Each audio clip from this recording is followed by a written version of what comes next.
Hello साथियों, मेरा नाम है सूरज कुमार और आप देख रहे हैं मेरा यूट्यूब चैनल मैथ्स रैंकर में आपका बहुत-बहुत स्वागत है। आज बड़ी दुःख की खबर है कि डॉक्टर मनमोहन सिंह जी जो है, उनका निधन हो गया है ना? तो केंद्र सरकार ने 7 दिन का राष्ट्रीय शोक घोषित किया है इसको।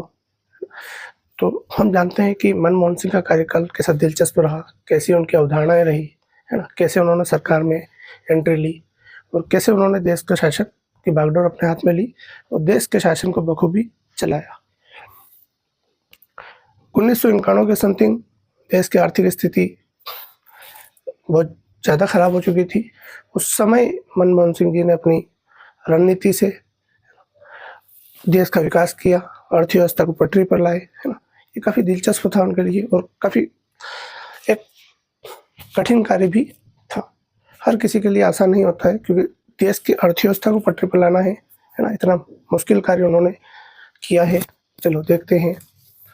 तो 92 वर्ष की उम्र में इनका निधन हो गया है। इसी के साथ हम इनके बारे में जानते हैं, कैसे इनका कार्यकाल रहा, कैसे इन्होंने राजनीति में आए और कैसे ये इन्होंने कार्य किया। चलिए, जन्म इनका हुआ था 26 सितंबर 1932 को, जो कि गाह में हुआ था, जो कि पंजाब प्रांत का एक इलाका है, जो अब पाकिस्तान के अंदर पड़ता है ये। और मृत्यु इनकी हुई थी 26 दिसंबर 2024 को। दिल्ली एम्स में इनका निधन हुआ। अंतिम सांस ली इन्होंने 9:30 बजे के समथिंग। इनकी जो शिक्षा हुई थी, प्रारंभिक शिक्षा तो पंजाब प्रांत में ही हुई होगी। यूजी और पीजी पंजाब विश्वविद्यालय से इन्होंने किया था, है ना? ग्रेजुएशन और पोस्ट ग्रेजुएशन इन्होंने पंजाब विश्वविद्यालय से किया था। पीएचडी इन्होंने की थी कैम्ब्रिज यूनिवर्सिटी से, है ना? Cambridge university. इसके बाद डी.फिल इन्होंने किया था ऑक्सफोर्ड यूनिवर्सिटी से। ये इनकी शिक्षा थी। इसके बाद शुरुआती इनका जो पेशा था, ये पंजाब के कॉलेजों में प्रोफेसर थे, जो एक अर्थशास्त्र के प्रोफेसर थे। तो ये बड़े अर्थशास्त्री थे, है ना? ये अर्थशास्त्र वहाँ पढ़ाते थे। उसके बाद इनका कार्यकाल राजनीति में कैसे गया, देखिए। 1966 से 1969 तक संयुक्त राष्ट्र संघ के आर्थिक सलाहकार अधिकारी बने, ठीक है? संयुक्त राष्ट्र संघ जो होता है यूएनए, वहाँ आर्थिक अधिकारी के रूप में इनको नियुक्त किया। इसके बाद 1971 में ये वाणिज्य उद्योग के आर्थिक सलाहकार बने, है ना? उसके बाद जैसे आगे गया, 1972 में वित्त मंत्रालय के आर्थिक सलाहकार ये बन गए, है ना?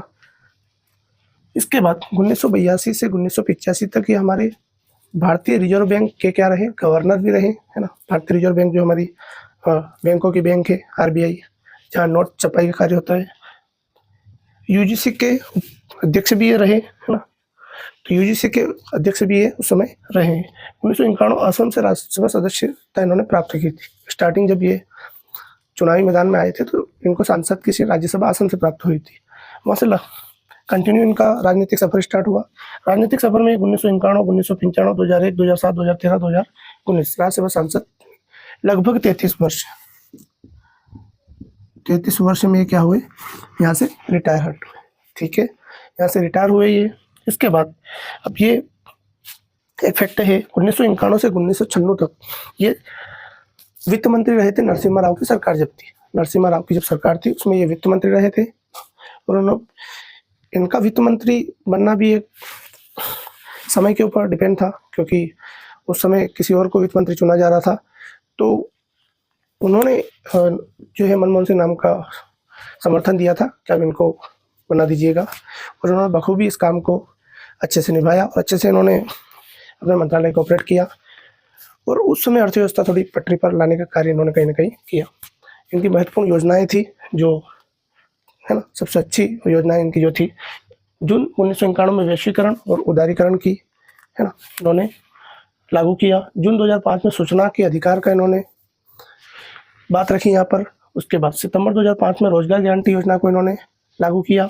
इसके बाद मार्च 2006 में अमेरिका में न्यूक्लियर डील उन्होंने की जाकर ना, क्योंकि ये सबसे महत्वपूर्ण डील थी अमेरिका में न्यूक्लियर की। क्योंकि इतना फिर कई ऐसे सरकार में कई ऐसे नेता आए, उन्होंने भी इसमें, जैसे अटल बिहारी वाजपेयी के समय की भी बात है कि उन्होंने भी इसको मंजूरी दे दी थी बिना डरे हुए। जनवरी 2009 में पहचान पत्र के लिए आधार कार्ड इन्होंने स्टार्ट किया था। आधार कार्ड जो हम देखते हैं, ये इनका योजना थी। अप्रैल 2010 में शिक्षा के अधिकार को ये लाए, है ना, कि किसी को भी शिक्षा के अधिकार से वंचित नहीं किया जाएगा। अवार्ड की बात करें हम इनको, तो अवार्ड इनको मिले। पद्म विभूषण 1987 में इनको मिला था। सर्वश्रेष्ठ वित्त मंत्री का अवार्ड इनको ये एशिया मनी अवार्ड मिला था 1993 से 94 में, और यूरो मनी अवार्ड 1993 में इनको मिला था। ये इनका सफ़र रहा है। तो आज देश बड़ा शौक में है क्योंकि देश ने एक अर्थशास्त्री डॉक्टर मनमोहन सिंह को खो दिया है। अब ये जो इतने जो कार्य हैं इनके, ये हमेशा युगों युगों तक याद किए जाएंगे। इसलिए मनमोहन सिंह को भावपूर्ण श्रद्धांजलि। इसी के साथ जय हिंद।